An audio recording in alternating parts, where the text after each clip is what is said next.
Assalamualaikum warahmatullahi wabarakatuh. Alhamdulillahirabbil alamin.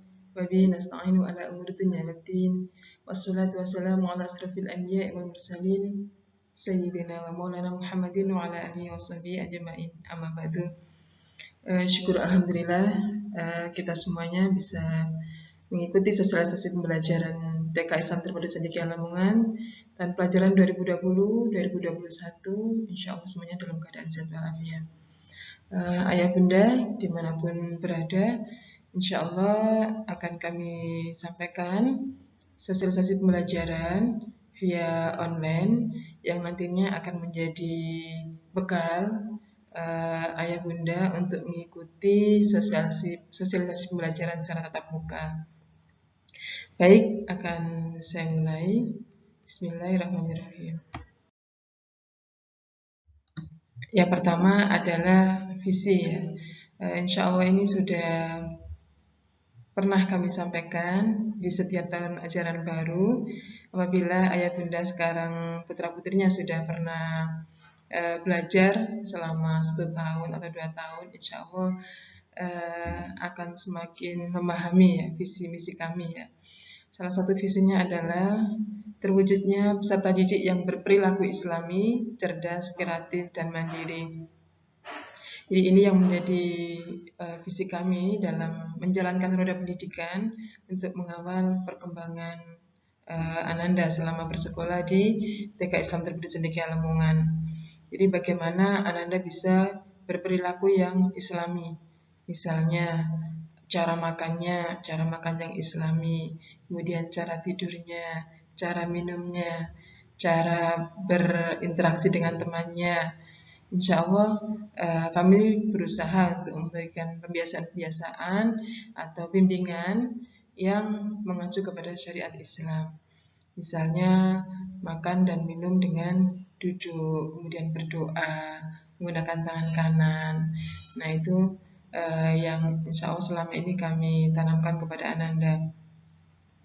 Kemudian cerdas, kreatif, dan mandiri ya. Ini insya Allah kami asah ya dengan mengoptimalkan 6 aspek perkembangan anak-anak. Kemudian yang kemandirian itu juga kami pupuk sejak awal, di mana pada anak-anak yang baru masuk sekolah itu memang kami beri kesempatan untuk beradaptasi dengan ditunggu orang tua. Namun tidak lama kita berusaha untuk membangun kemandirian anak, ya, berani dan juga melakukan aktivitas secara mandiri sesuai dengan tahapannya. Misalnya kalau usia TK berarti sudah bisa menggunakan kaos kaki sendiri, sudah bisa menggunakan memakai sepatu sendiri, seperti itu. Itu adalah contoh kecil saja ya. Selanjutnya adalah misi ya. Misi dari TK Islam Terpadu Cendekia Lamongan adalah meluluskan peserta didik yang berakhlakul karimah, berkualitas dalam beribadah, cerdas, kreatif, dan mandiri. Membekali anak didik dengan nilai-nilai Al-Quran sedini mungkin agar terbentuk kepribadian yang islami, menanamkan nilai-nilai keimanan dan ketakwaan sesuai dengan taraf perkembangan anak, membangun intelektual fikir, fisik, dan kepekaan sosial yang optimal sesuai dengan perkembangan anak. Nah ini tentunya tidak bisa kita lakukan sendiri ya dari pihak sekolah, tapi butuh kerjasama dengan ayah bunda di rumah. Jadi akhlakul karimah atau karakter ini menjadi fokus dari yang kita berikan ke anak-anak di usia dini ini. Jadi memperbaiki karakternya, karena karakter ini nanti akan dibawa sampai mereka dewasa ya, yang akan membekas sampai mereka dewasa dan sangat dibutuhkan sekali ya, sampai kapanpun ya. Kemudian membekali dengan nilai-nilai Al-Quran ini, alhamdulillah anak-anak di sekolah Cendekia ini kita ajarkan bagaimana cara membaca Al-Quran dengan metode wafa yang kita gunakan. Ya, metode wafa ini ada buku-buku, dari buku 1 sampai buku 5 yang insya Allah anak-anak akan dibantu atau dibimbing oleh ustazah sesuai dengan capaiannya dan dilaksanakan seoptimal mungkin supaya tercapai sesuai target, seperti itu. Untuk targetnya, untuk metode WAFA ini anak-anak lulus dari kelompok B itu bisa mencapai minimal WAFA 2. Selain mengaji atau mempelajari Al-Quran ini, kita juga biasakan mereka untuk menghafal Al-Quran, karena ini sebagai upaya untuk menanamkan kecintaan atau menjaga dari nilai-nilai Al-Quran itu sendiri. Ini alhamdulillah anak-anak sudah kita ajarkan untuk menghafal Al-Quran, bahkan mulai dari kelompok bermain. Nah, selain itu nilai-nilai keimanan dan ketakwaan juga kita berikan ya sebagai bekal dari spiritual mereka. Untuk selanjutnya yaitu kurikulum ya. Di sini kurikulum cendekia menggunakan kurikulum dari Dinas Pendidikan yang dipadu dengan kurikulum dari Jaringan Sekolah Islam Terpadu Indonesia. Jadi ada kurikulum khas dari sekolah cendekia sendiri selain dari Dinas Pendidikan. Nah, ini adalah salah satu atau beberapa quality assurance ya atau jaminan mutu dari TK yang insya Allah ini akan tercapai dengan dukungan atau support dari ayah bunda di rumah.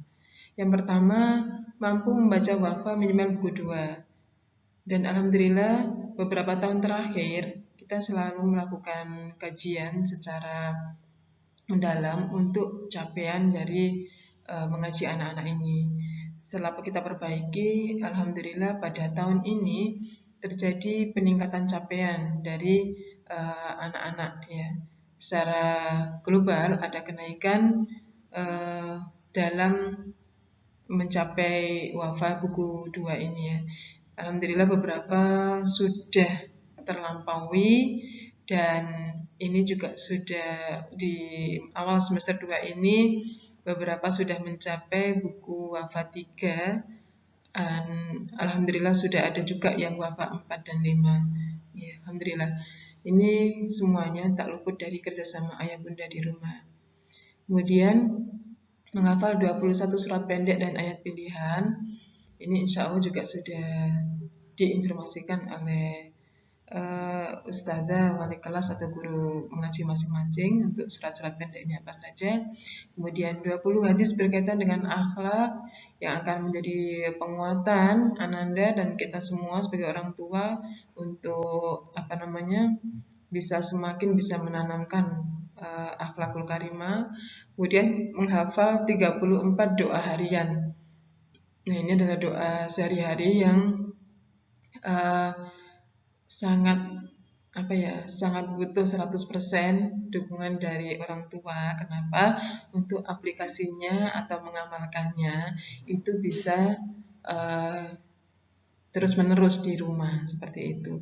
Jadi tidak hanya di sekolah. Jadi dengan aplikasi yang terus-menerus, pembiasaan yang terus-menerus baik di sekolah maupun di rumah, maka insya Allah 34 doa harian ini akan melekat ya dan ada dalam diri anak-anak. Memiliki pemahaman akidah yang kuat. Insya Allah ini kita tanamkan ya nilai-nilai ketuhanan, yaitu beriman kepada Allah Subhanahu Wa Taala, ya. Kemudian memaknai syahadat, ya, menghafalkan. Kalau dalam hari ini mereka masih mengenal, kemudian menghafalkan. Kemudian kita tanamkan ya, kecintaan kepada Allah ya, mengenal Allah sebagai pencipta yang mungkin bisa dipahami anak-anak ya, sebagai pencipta alam semesta ya, Allah sebagai pencipta hewan, tumbuhan ya. Kalau biasanya materinya mereka bagaimana bisa menyebutkan ciptaan Allah ya, membedakan ciptaan Allah dan ciptaan manusia. Nah, itu yang biasanya mungkin bisa dipahami untuk anak-anak usia mereka. Kemudian mengenal dan menjalankan ibadah yang benar. Ya, alhamdulillah di TK juga kita kenalkan untuk beribadah dengan benar.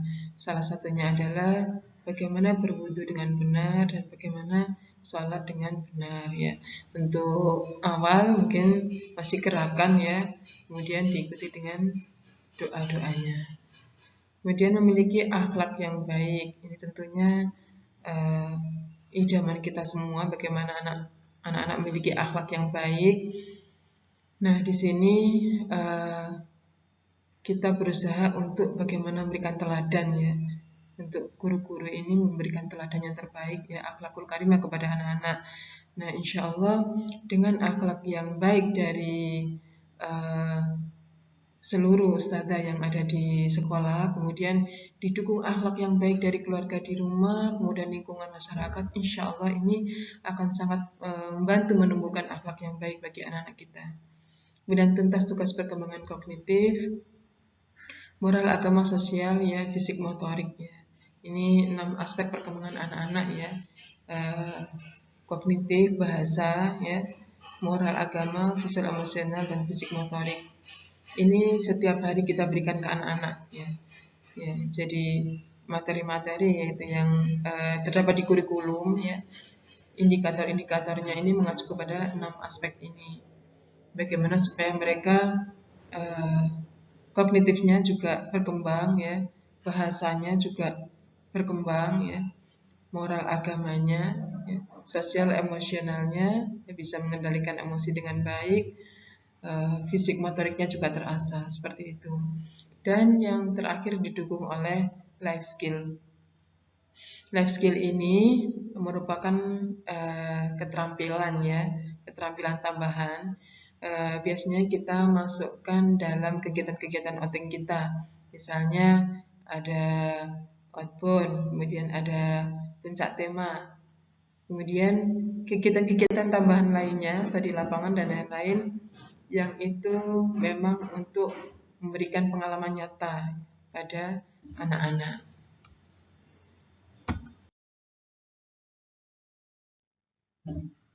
Selanjutnya yaitu metode pembelajaran. Untuk metode pembelajaran ini kita menggunakan metode BCCT atau metode sentra. Nah, seperti apa metode BCCT atau sentra itu? Ini adalah keterangannya. BCCT atau sentra yaitu metode penyelenggaraan PAUD yang berpusat pada anak yang dalam proses pembelajarannya di sentra main dan saat anak-anak dalam lingkaran. Jadi di metode sentra ini anak-anak bermain itu tidak tidak serta-merta selalu ikut atau ditentukan oleh seorang guru. Tapi anak boleh memilih.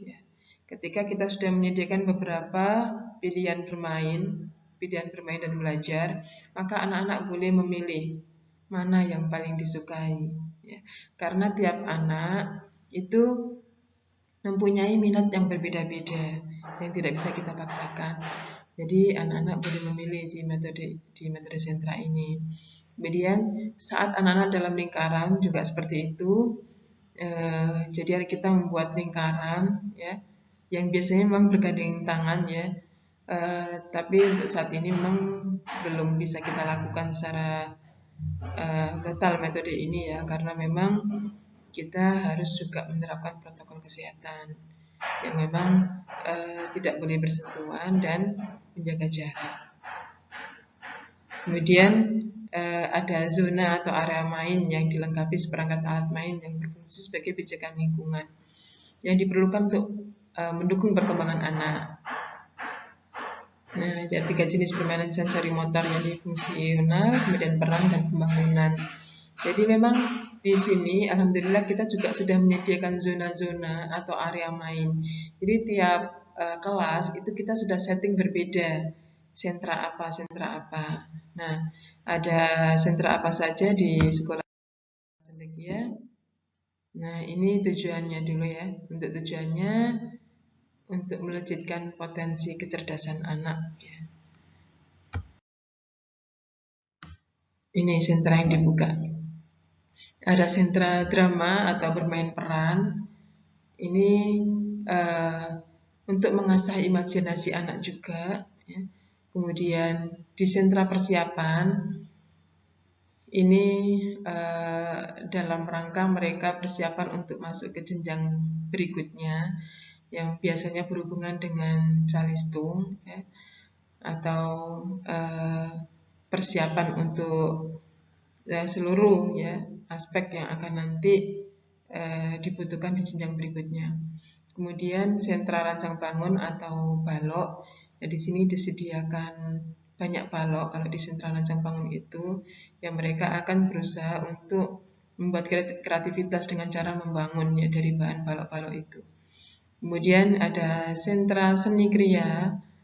Sentra seni ini bagaimana mengasah kreativitasnya. Ya, di sentra seni ini kita sediakan bahan-bahan banyak sekali ya. Misalnya ada alat runcing, kemudian ada yang terbaru sekarang itu ada steam ya. Kita bisa menggunakan berbagai bahan yang bisa digunakan untuk membuat kreativitas yang baru ya. Ada manik-manik, nah, seperti itu. Kemudian di sentra musik ya, ini musik dan olah tubuh ya maksudnya.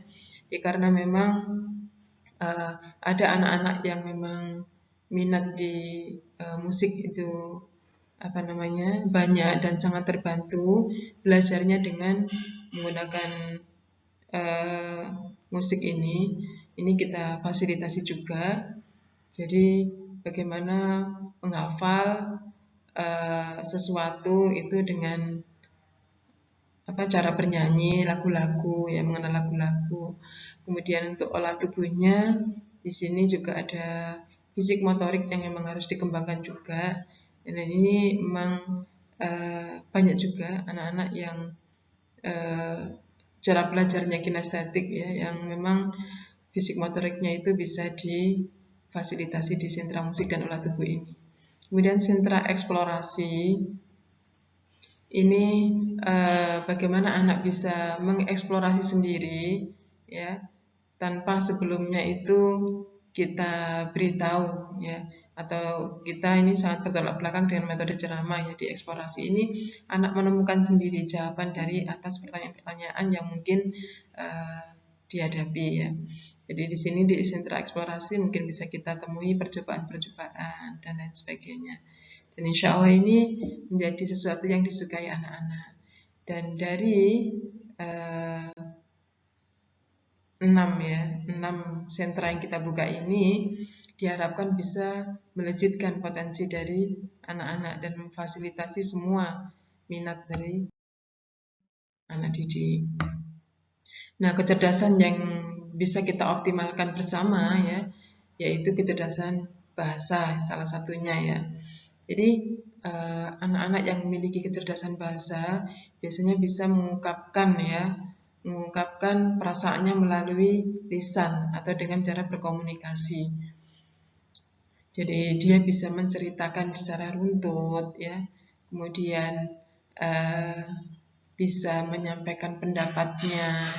Nah, ini kita optimalkan ya di kecerdasan bahasa ini.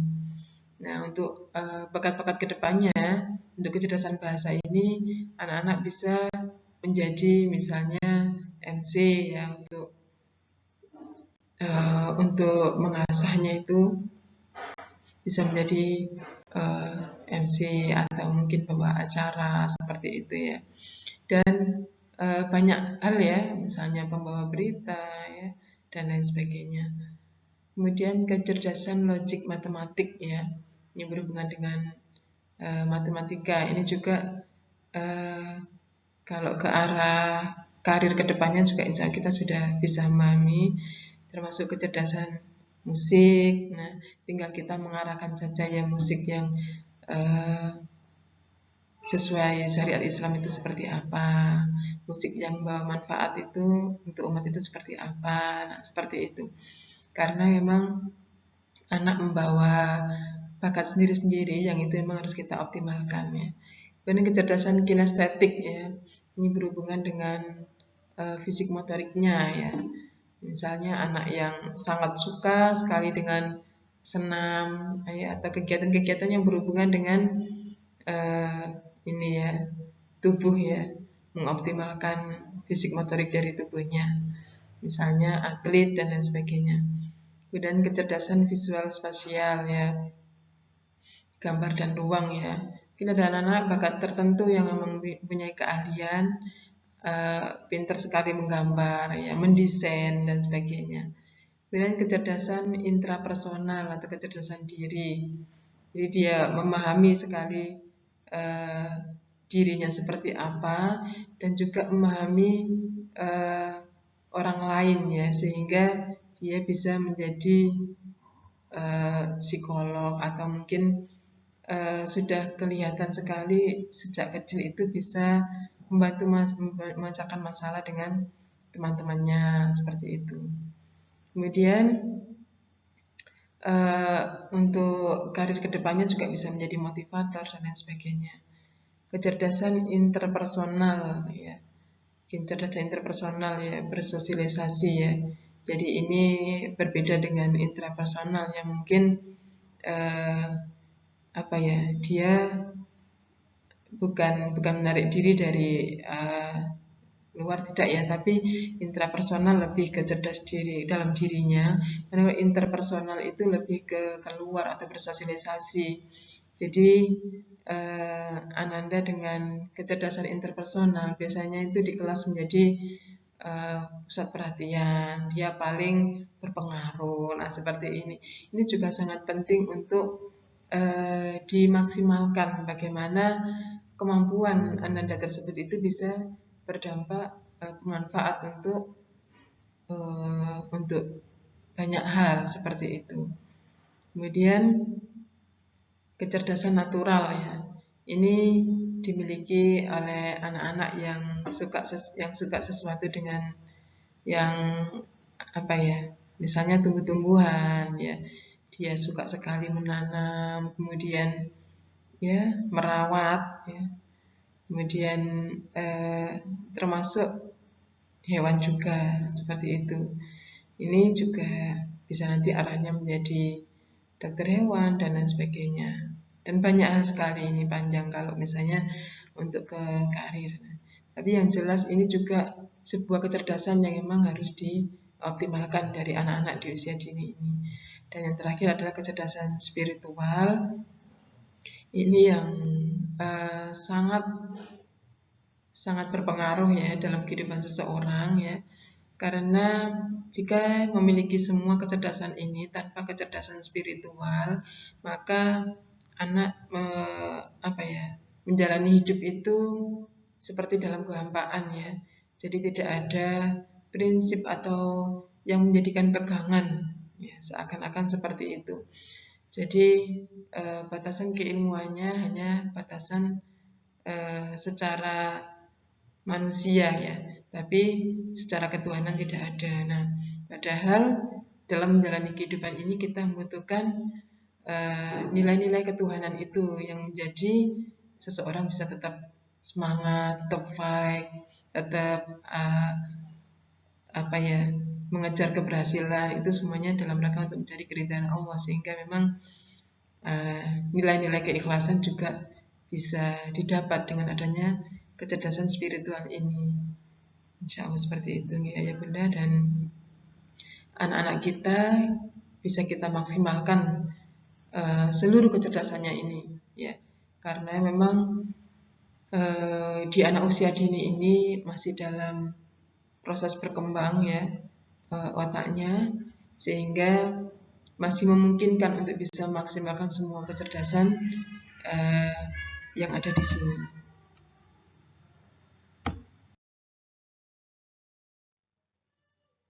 Nah, ini profil pendidik dari TK Islam Terpadu Cendekia Lamongan. Ada 16 ustazah. Ini diantaranya ada, alhamdulillah ada 2 guru, tambahan 2 guru baru untuk di TK dan 1 di kelompok bermain. Ini alhamdulillah merupakan guru-guru yang sudah kita seleksi, dan alhamdulillah banyak diantaranya yang sudah sangat berpengalaman dalam membimbing Ananda dan memiliki kelebihan yang majemuk ya, yang bermacam-macam, dan luar biasanya itu insya Allah semuanya bisa sangat membantu untuk mengoptimalkan perkembangan Ananda. Jadi alhamdulillah kita memiliki ustazah-ustazah yang insya Allah salah satu keutamaannya adalah mereka insya Allah memiliki ketaatan kepada Allah Subhanahu Wa Taala. Amin ya rabbal alamin. Nah, untuk struktur organisasi dari TK Islam Terpadu Cendekia Lamongan,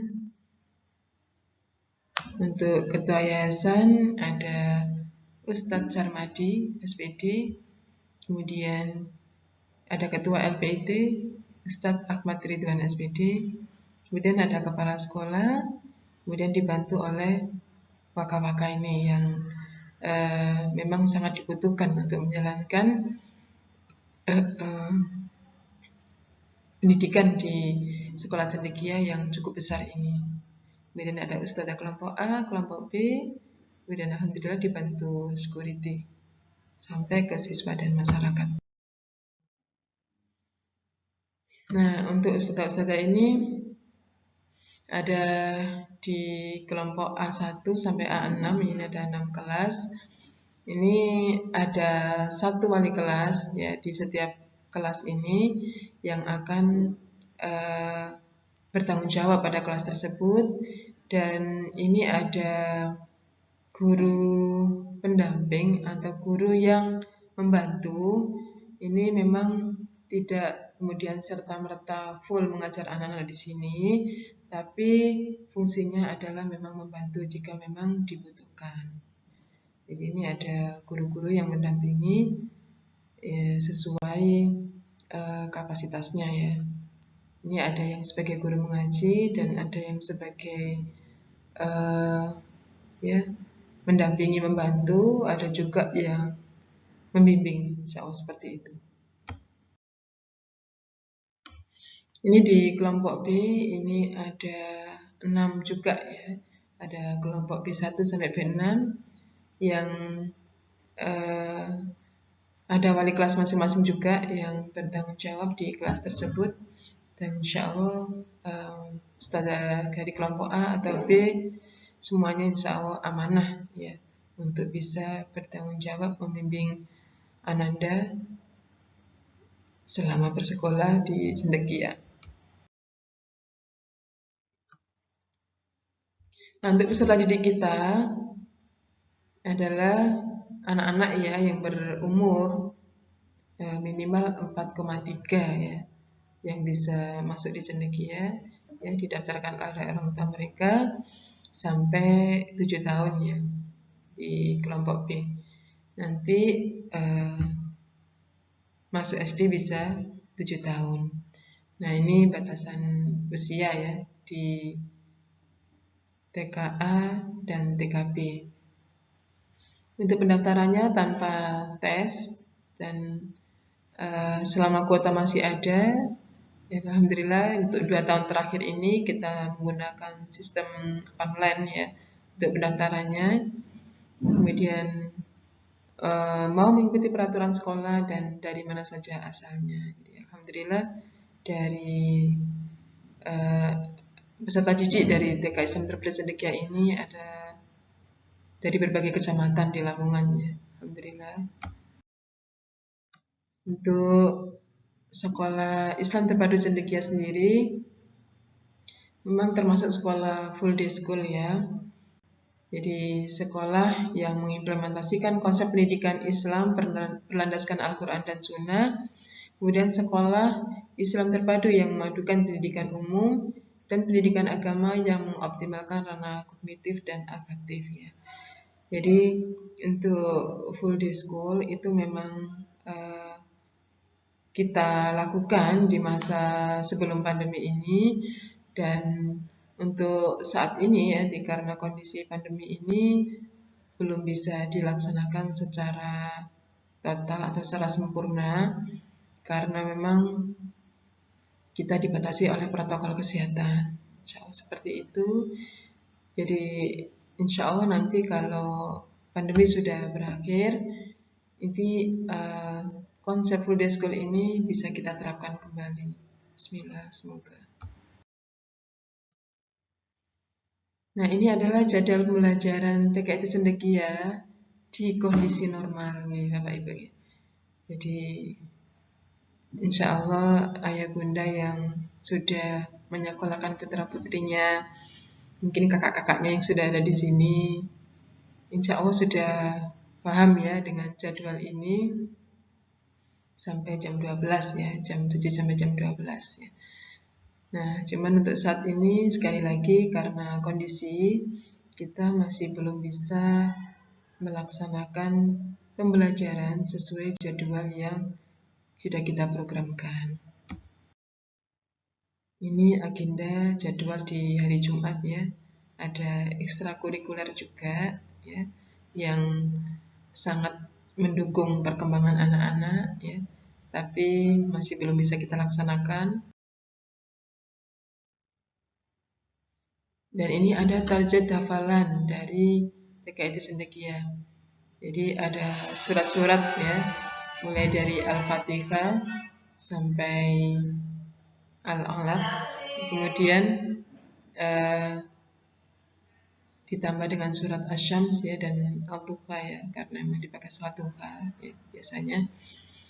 Insya Allah besok akan kita terapkan lagi jika sudah tatap muka lagi untuk praktek sholat ini kita perbaiki lagi. Kemudian ada tambahan surat pilihan yaitu ayat kursi ya, surat Al-Baqarah 1 sampai 5. Dan ada tambahan 34 doa harian dan 20 hadis. Dan kami betul-betul ingin sekali target ini bisa tercapai dengan kerjasama dengan ayah bunda. Jadi apalagi di kondisi seperti ini, kita betul-betul sangat butuh support dari ayah bunda untuk bisa mengawal ya, atau membimbing hafalan anak-anak ini sehingga memang bisa tercapai, insya Allah seperti itu. Selain dari upaya yang sudah kita optimalkan ya. Untuk seragam anak-anak ya, ini Senin Selasa seragam warna merah danis ya, bersepatu dan berkaos kaki. Kemudian Rabu seragam warna biru kuning ya, ini mohon maaf ya. Ini maksudnya biru kuning kotak-kotak bersepatu dan berkaos kaki. Kemudian Kamis seragam olahraga bersepatu dan berkaos kaki. Sedangkan Jumat baju bebas muslim bersepatu dan berkaos kaki. Baik ayah bunda, selanjutnya ini desain pembelajaran di semester 2. Untuk desain pembelajaran di semester 2 ini kita menggunakan konsep 2 pekan belajar tatap muka dan 2 pekan daring ya, seperti itu. Kenapa kita menggunakan konsep ini? Karena konsep ini kita anggap yang paling aman untuk saling menjaga ya, di antara kita semua dalam rangka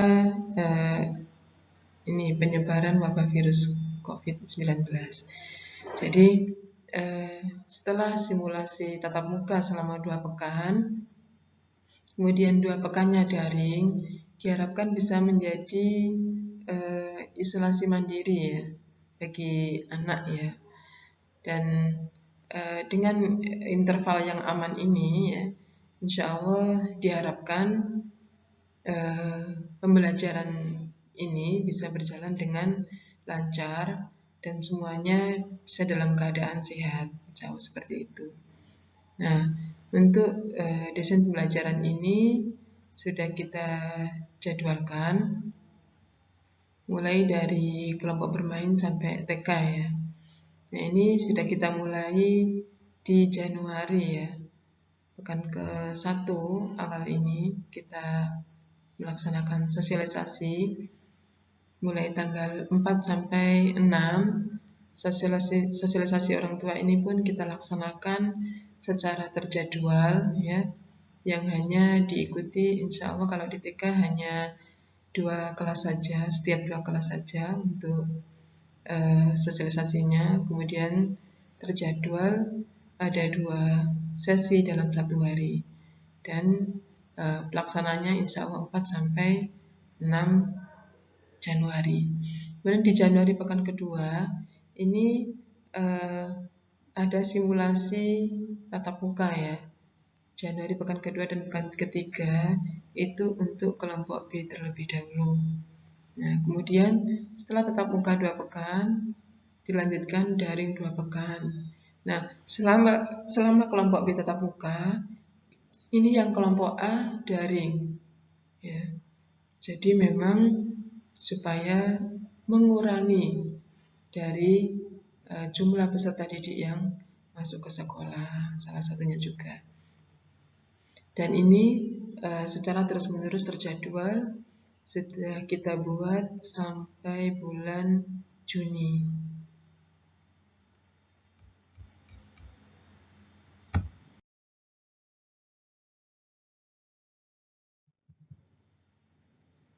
Nah, untuk desain pembelajaran di semester 2 ini, hal yang perlu disiapkan ayah bunda adalah mengedukasi Ananda ya dengan 3M ya. Mencuci tangan, memakai masker, dan menjaga jarak. Ini memang salah satu ikhtiar kita. Ya, kemudian yang kedua, support motivasi kepada Ananda saat pembelajaran daring ya. Jadi ini harapannya bisa tetap tersambung gitu ya. Jadi tidak hanya ketika tatap muka saja ya, tapi ketika daring atau belajar di rumah, hubungan atau ikatan dengan sekolah itu tidak terputus ya. Kemudian pendampingan ayah atau bunda saat pembelajaran daring ya. Ini memang sangat penting sekali karena kita bisa lebih memantau ya jika ada komunikasi dan pendampingan dari ayah bunda saat pembelajaran daring. Kemudian yang keempat yaitu mengumpulkan hasil karya Ananda dan mengambil bahan kegiatan ke sekolah sesuai dengan jadwal yang ditentukan ya, untuk Ananda yang tidak mengikuti simulasi pembelajaran. Jadi untuk simulasi pembelajaran yang sudah kita desain, yang sudah kita jadwalkan 2 pekan simulasi dan 2 pekan daring, itu sifatnya tidak wajib ya bunda ya. Jadi ayah bunda masih boleh memilih untuk daring ya, kalau tidak berkenan tidak apa-apa, dan insya Allah tetap kita fasilitasi bagaimana anak-anak supaya tetap bisa belajar dari rumah atau belajar di rumah. Jadi ayah bunda bisa tetap memberikan konfirmasi ke ustazah wali kelas masing-masing apakah mengikuti tatap muka atau full daring saja. Semuanya boleh. Jadi ini yang perlu disiapkan ayah bunda. Tentunya kita tidak luput ya untuk menguatkan doa ya, supaya kita semua bisa tetap sehat dan terhindar dari virus.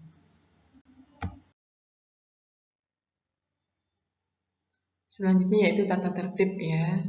Nah, tata tertib ini insya Allah kita bagikan pada saat sosialisasi pembelajaran tatap muka besok di tanggal 4 sampai 6. Insya Allah tata tertib ini kita bagikan. Harapannya kita bisa mentaati semua tata tertib yang tersebut di dalam. Ada banyak ya yang disebutkan. Salah satunya adalah ayah bunda diharapkan berpakaian sopan ya ketika datang ke sekolah ya. Untuk ayah bisa memakai celana panjang ya, kemudian bunda bisa menutup aurat ya, memakai kerudung ya ketika berada di area atau lingkungan sekolah ya, karena memang salah satu pendidikan yang kita ajarkan kepada anak-anak adalah bagaimana mereka bisa menutup aurat sesuai dengan syariat Islam, gitu ya. Jadi, menutup aurat sesuai yang diajarkan oleh Rasulullah. Jadi harapannya kita sebagai orang tua juga bisa memberikan contoh atau teladan, ya. Dan insya Allah ada banyak ya tata tertib yang termuat di dalam. Insya Allah pada saat tatap muka kita bagikan dan kita bahas.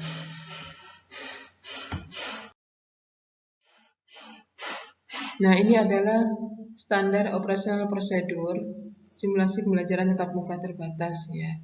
Ya, tujuannya untuk memberikan rasa aman, nyaman, ya, bagi peserta didik dan orang tua selama di lingkungan sekolah. Untuk peserta didik, maka seragam sesuai jadwal, ya. Di semester 2, Ananda sekolahnya harus memakai seragam, ya. Kemudian yang kedua, wajib memakai masker, ya. Peserta didik dalam keadaan sehat, ya. Jadi ayah bunda kalau misalnya putra putrinya kondisi sedang tidak fit, sepertinya kelihatan capek, lebih baik belajar dari rumah dulu. Jadi betul-betul dipastikan Ananda dalam keadaan sehat, ya. Kemudian suhu tubuh tidak lebih dari 30 derajat Celcius. Insya Allah sebelum masuk ke area sekolah, kita adakan pengecekan suhu tubuh. Kemudian jika memang ada yang 37 ke atas, maka tidak kita perkenankan untuk mengikuti pembelajaran. Tapi sebaiknya kembali ke rumah atau belajar dari rumah. Kemudian jumlah peserta didik di dalam ruangan hanya setengah dari jumlah siswa satu kelas, ya. Jadi untuk membatasi jumlah peserta didik yang ada di dalam satu kelas, itu kita batasi setengahnya saja, ya. Kalau di kelompok A, insya Allah ada 12, berarti ada sekitar 6 anak, ya. Itu kalau mereka semuanya mengikuti tatap muka, simulasi pembelajaran tatap muka, ya. Tapi jika ada yang tidak mengikuti, maka akan semakin berkurang dari jumlah siswa yang berada dalam ruangan tersebut. Kemudian mencuci tangan pakai sabun di wastafel depan ruang kelas. Insya Allah nanti akan diarahkan oleh ustadzanya. Kemudian menempati bangku yang sudah ditentukan dan sudah diatur jaraknya. Insya Allah sudah kita siapkan alas, ya, yang itu akan menjadi area dia sendiri, ya, ketika pembelajarannya selama insya Allah kurang lebih 1,5 jam di situ. Kemudian tidak bersalaman dan tidak berkerumun. Jadi salamannya hanya mengatupkan kedua tangan, ya. Kemudian tidak berkerumun. Kita pahamkan, ya. Kita sounding lagi anak-anak kita supaya menjaga jarak dengan teman-temannya, karena memang untuk menjaga, ya, dari penularan virus. Kemudian etika batuk atau bersin, ini kita ajarkan juga. Kemudian peserta didik diharapkan bawa hand sanitizer dan masker cadangan. Ini jika dibutuhkan sewaktu-waktu, jika memang dibutuhkan, itu memang lebih mudah kalau Ananda sudah menyiapkan di dalam tasnya masing-masing. Kemudian masker cadangan juga seperti itu, karena memang ini masih anak-anak, jadi memang kita harus lebih siap seperti itu. Kemudian peserta didik menjaga jarak dengan teman-teman lainnya. Ya, ini juga butuh pengawalan dari ustadznya di kelas dan juga pesan-pesan dari ayah bunda di rumah. Peserta didik hanya membawa bekal minum, ya. Jadi ini karena memang menjadi kebutuhan mereka untuk tetap minum, ya. Kalau ketika haus, maka yang kita izinkan adalah membawa bekal minum saja. Sedangkan untuk bekal kue atau makanan itu tidak kita izinkan, karena nanti akan memberikan kesempatan lebih banyak mereka untuk membuka maskernya. Kemudian yang ke-13, peserta didik diantar dan dijemput tepat waktu. Ini sangat penting sekali, apalagi di masa pandemi seperti ini, di mana jadwal yang sudah kita berikan itu diharapkan bisa dilaksanakan tepat waktu. waktu sudah kita atur sedemikian rupa supaya meminimalisir bertemunya antara pengantar dan penjemput. Jadi sudah kita berikan batas waktu penjemputan.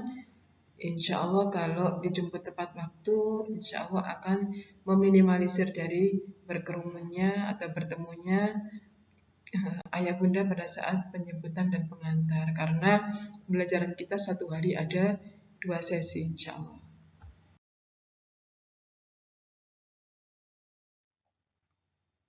Nah, untuk orang tua atau pengantar, mengantar dan menjemput anak-anak tepat waktu. Semoga ayah bunda bisa memperhatikan hal ini karena sekali lagi ini kalau tidak di masa pandemi kita masih banyak memberikan toleransi ya. Tapi mohon bantuannya di masa pandemi ini sangat penting sekali, sangat kita butuhkan. Kita guru-guru harus betul-betul maksimal untuk mengawal anak-anak. Jadi kami butuh kerjasamanya untuk bisa mengantar dan menjemput tepat waktu. Kemudian yang kedua, orang tua atau pengantar mengantar dan menjemput Ananda hanya sampai depan kelas. Jadi orang tua tidak diperkenankan masuk kelas untuk meminimalisir dari interaksi antara orang tua dan ruangan di dalam yang menjadi area anak-anak belajar. Kemudian orang tua atau pengantar tidak diperkenankan menunggu di area taman kanak-kanak. Jadi orang tua hanya mengantar, kemudian menjemput. Ya, kami memahami jam belajar yang masih jauh dari normal ini memang memungkinkan ayah bunda untuk menunggu saja. Tapi mohon maaf karena di kondisi pandemi ini kita betul-betul menghindarkan area sekolah dari bergerombol ayah bunda. Jadi mohon maaf untuk orang tua atau pengantar di TK ya tidak diperkenankan menunggu ya di area taman kanak-kanak ya. Jadi kalau di kelompok bermain itu masih ada kesempatan di masa adaptasi ya orang tua mendampingi. Tapi kalau di TK ini mohon kerjasamanya supaya anak hanya diantar dan dijemput tepat waktu untuk menghindari berkerumunnya di area sekolah. Kemudian yang keempat yaitu orang tua atau pengantar wajib memakai masker. Insya Allah kita semua sudah menyadari hal ini. Jadi salah satu ikhtiar kita untuk menghindari dari penyebaran virus ini adalah dengan memakai masker dan juga 3M itu ya, mencuci tangan ya dan menjaga jarak.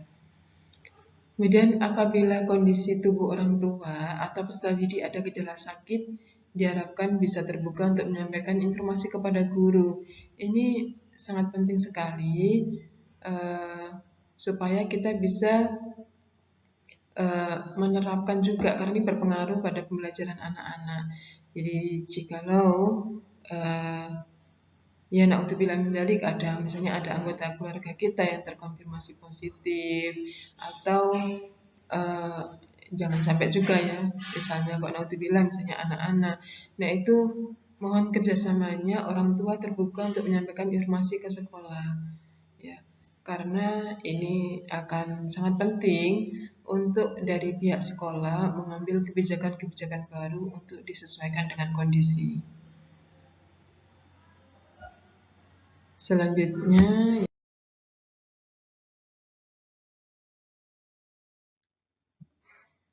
guru datang di sekolah langsung mencuci tangan dengan sabun dan air mengalir ya. Ya, insya Allah anak-anak juga demikian. Jadi nanti ada guru yang membimbing datang ke sekolah langsung mencuci tangan ya. Kemudian guru memakai masker atau face shield selama proses pembelajaran berlangsung selama di sekolah. Jadi ketika di luar guru akan memakai masker ya atau face shield ya. Kalau di dalam pembelajaran, jika anak-anak sudah menggunakan masker, maka guru akan menggunakan face shield Kenapa? Karena dalam mengajar anak-anak usia dini, ini anak butuh melihat sosok atau wajah guru ya, mulai dari ekspresi, kemudian berbicara ya untuk pengucapan kosakata dan lain sebagainya. Nah, tapi jika di antara siswa ada yang tidak memakai masker, maka guru wajib memakai masker. Tapi diharapkan nanti guru akan tetap disiplin menerapkan protokol kesehatan untuk anak-anak, yaitu supaya anak-anak selama proses pembelajaran anak-anak bisa tetap bertahan memakai masker dari awal hingga pulang. Nah, kemudian dengan memakai face shield ini, maka guru memang tetap harus menjaga jarak dengan anak-anak ya, dengan memang harus bersuara lebih keras ya, karena memang dengan batasan-batasan ini memang bisa apa ya, sedikit mengganggu gitu proses pembelajarannya. Oleh karena itu untuk pendidikan anak usia dini ini memang butuh untuk guru memakai face shield saja, seperti itu. Kemudian seluruh guru sudah berada di ruang outdoor 25 menit sebelum jam pelajaran dimulai. Jadi ini dalam rangka menyambut siswa-siswi ya. 25 menit sebelumnya, insya Allah guru sudah siap. Jadi ketika anak-anak datang itu sudah bisa langsung dibimbing untuk mencuci tangan ya, sebelum masuk kelas dan mengarahkan ke ruangan. Kemudian guru menyambut kedatangan peserta didik dengan senyum, salam, dan sapa. Kemudian sekaligus melakukan cek kondisi fisik dan kesehatan anak ya, dengan melakukan cek suhu tubuh ya, mengadakan cuci tangan dengan sabun dan menjaga jarak. Dan guru membimbing peserta didik masuk ke dalam kelas dan menempati tempat duduk yang disediakan. Guru mengajar dengan tetap menerapkan protokol kesehatan. Guru tetap memperhatikan peserta didik agar melaksanakan protokol kesehatan selama di dalam kelas. Ini yang memang juga sangat penting. Oleh karena itu jumlah siswa dalam kelas memang kita batasi ya. Jadi kita jadikan 2 sesi ya, dengan harapan guru bisa lebih optimal dalam memberikan pengawasan protokol kesehatan ke anak-anak. Kemudian guru melepas kepulangan siswa dengan cara mempersilahkan siswa keluar kelas bagi siswa yang sudah dijemput saja. Jadi yang belum dijemput tetap dalam kontrol guru di dalam ruangan itu. Kemudian guru menyemprotkan disinfektan pada meja dan benda-benda di dalam kelas, di dalam ruangan tersebut ketika peserta didik sudah pulang semua. Jadi selesai pembelajaran guru-guru akan menyemprot dengan disinfektan sebelum nanti akan digunakan siswa di sesi yang kedua. Ini adalah protokol kesehatan yang kita terapkan.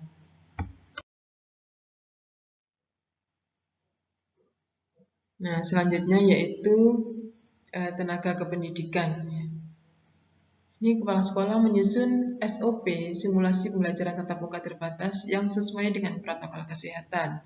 Kemudian bekerja sama dengan Wakasarpras menyediakan fasilitas untuk mendukung pelaksanaan protokol kesehatan di TK. Di antaranya wastafel cuci tangan di setiap depan ruangan, hand sanitizer di setiap pintu masuk, disinfektan di setiap ruangan, masker dan face shield cadangan, dan alat pengukur suhu badan. Dan alhamdulillah insya Allah sudah kita siapkan semuanya dalam rangka menerapkan protokol kesehatan.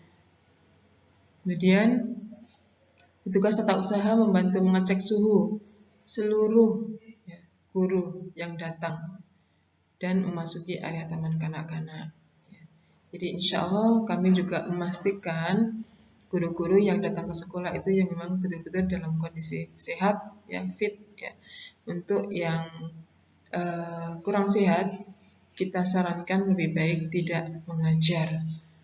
Kemudian yang keempat, Kepala sekolah dibantu security melakukan pengawasan terhadap proses berjalannya kegiatan simulasi pembelajaran agar tetap aman dan nyaman. Ya.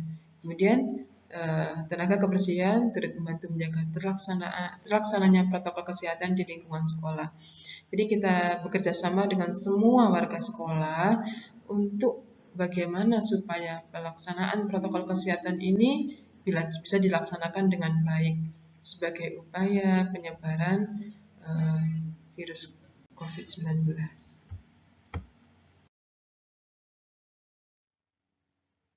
Nah, ini sebagai informasi saja ya, untuk ekstrakurikuler tahfidz, ekstrakurikuler yang sudah kita laksanakan selama ini, yang biasanya kita laksanakan. Dan untuk saat ini, karena di kondisi pandemi, ini belum bisa kita laksanakan.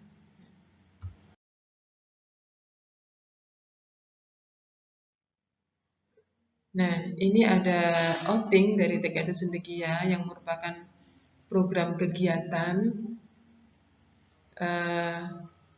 yang sangat mendukung untuk tumbuh kembang anak, ya. Bagaimana bisa mengoptimalkan 9 kecerdasannya itu tadi, dan dalam rangka upaya untuk meningkatkan ya kerjasama antara orang tua dan sekolah. Ini kegiatan outing kita.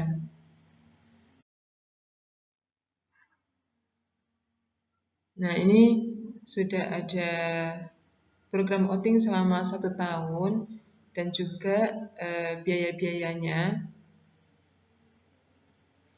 ada sedikit perbedaan dari kelompok A dan kelompok B karena ada program yang berbeda. Ya.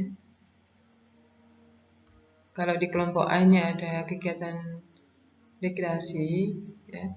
Kemudian kalau di kelompok B ada tahfidz camp. Ya. Nah, ini sudah ada rencana pelaksanaannya juga. Dan ini untuk yang semester 1 kemarin alhamdulillah beberapa sudah terlaksana dan insya Allah kita akan memasuki program di semester 2. Ya. Ini bisa dicermati ayah bunda dan nanti kalau ada yang kurang jelas bisa ditanyakan pada saat sosialisasi pembelajaran tatap muka ya pada tanggal 4 sampai 6 Januari ya sesuai jadwal ya benda sesuai surat undangannya sudah dibagikan. Nah, untuk seluruh program-program ini nanti jika di akhir tahun pembelajaran, di akhir tahun ajaran ada program yang tidak terlaksana, maka anggaran ini akan dikembalikan lagi ke orang tua.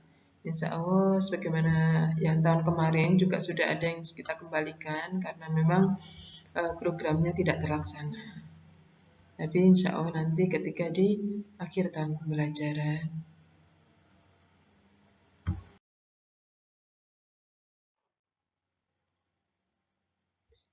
Nah ini ada pesan positif ya yang disampaikan oleh salah satu sahabat Nabi Ali bin Abi Thalib radhiyallahu an. Ada 3 pengelompokan ya dalam cara memperlakukan anak ya. Yang pertama yaitu 7 tahun pertama di usia 0 sampai 7 tahun ini perlakukan anak sebagai raja. Nah, maksud dari pemahaman ini adalah yaitu bagaimana kita memperlakukan anak-anak di usia emas ini, di golden age ini dengan sebaik-baiknya. Pesan Nabi kita disuruh memuliakan anak-anak ya. Jadi tidak hanya kalau mulia itu kan tingkatannya lebih tinggi ya daripada hanya sekedar memberikan hak-haknya ya. Kalau hak anak ya mungkin kan kalau kita sebagai orang tua kan kita harus memberikan makanan, mencukupi kebutuhannya ya, kemudian ya tidak hanya kebutuhan lahir tapi juga kebutuhan batin ya, rasa senang ya, kemudian hal-hal lain yang itu menjadi fitrah anak ya. Tapi ini lebih dari itu ya, muliakan ya. Maka memang pantas saja kalau Ali bin Abi Thalib ini memesankan kita untuk melakukan anak sebagai raja, karena memang kita harus memuliakan anak-anak kita. Pada usia anak-anak ini, kenapa kita harus memuliakan? Karena di usia 0 sampai 7 tahun ini, anak masih seperti kertas kosong yang anak itu isinya hanya bisa meniru, melihat dan meniru, melihat dan meniru, melihat dan meniru. Itu yang bisa mereka lakukan, ya, yang fitrahnya yang mereka lakukan di usia 0 sampai 7 tahun ini. Jadi jika kita memberikan teladan, contoh yang baik, maka anak akan insya Allah akan menjadi baik. Ya. Jadi kalau kita mencontohkan, ya, memperlakukan mereka dengan mulia, maka mereka akan memuliakan orang lain. Jika karakter kita baik kepada anak-anak kita, jika kita mencontohkan satu sikap saja, misalnya kita sabar menghadapi mereka, maka mereka akan sangat mendapatkan pengalaman belajar sabar, dan itu yang akan mereka tiru. Ini baru satu karakter, ya, yaitu karakter sabar, ya. Nah, di usia 0 sampai 7 tahun itu yang kita ajarkan kepada mereka. Jadi pada usia dini ini di sekolah kita membimbing anak-anak dengan sesuai tahapannya. Jadi dengan bermain kalau di sekolah, ya. Jadi bagaimana kita mengajarkan banyak hal itu dengan bermain dan cara yang menyenangkan. Tentunya bukan berarti kemudian anak-anak usia dini ini kemudian tidak perlu tahu mana yang benar dan salah, tidak, ya. Tapi mereka tetap harus dikenalkan mana yang benar dan mana yang salah. Mereka tetap harus tahu kita sebagai orang tua atau guru itu kita suka atau tidak suka dengan perilaku mereka. Mereka tetap harus tahu. Jadi ketika anak melakukan suatu kesalahan, mungkin kita bisa mengarahkan, ya, atau menunjukkan.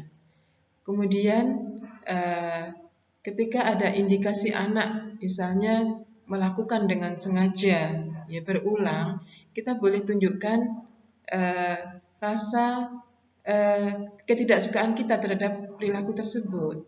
Jadi masih boleh. Bukan berarti kemudian memperlakukan anak sebagai raja itu kita menuruti semua keinginan anak tanpa kontrol. Tidak seperti itu, ya.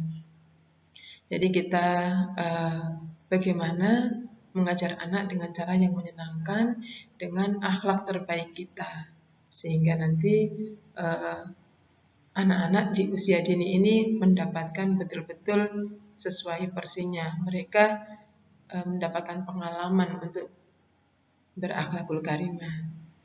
Kemudian di kelompok 7 tahun kedua, di usia 8 sampai 14 tahun ini, perlakukan anak sebagai tawanan atau sebagai prajurit. Ini di usia SD. Makanya di usia SD anak sudah boleh dilakukan perintah-perintah, ya. Di antaranya adalah perintah sholat, ya. Kalau di usia dini bukan berarti kemudian nggak disuruh sholat, ya, tapi masih berupa imbauan, kemudian mengajarkan, ya, yang sifatnya itu tidak memaksa. Tapi kalau di 7 tahun kedua ini sudah mulai ada ketegasan.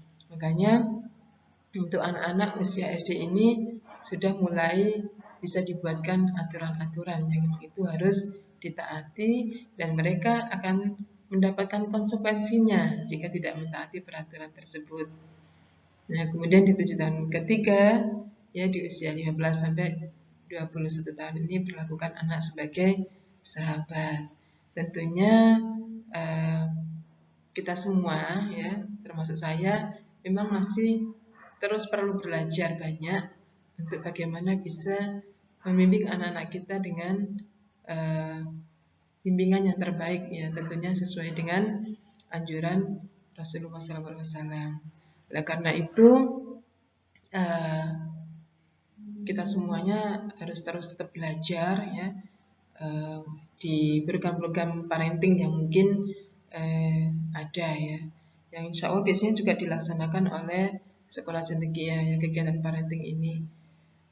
Insya Allah setahun 1 kali atau 2 kali biasanya diadakan ya.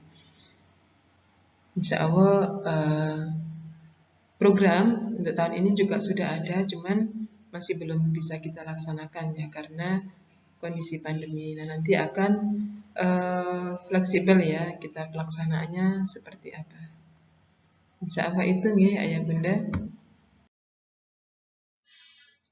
Alhamdulillah, jazakumullah khair atas kerjasamanya dan perhatian ayah bunda untuk sesi sosialisasi pembelajaran ya untuk sesi ini.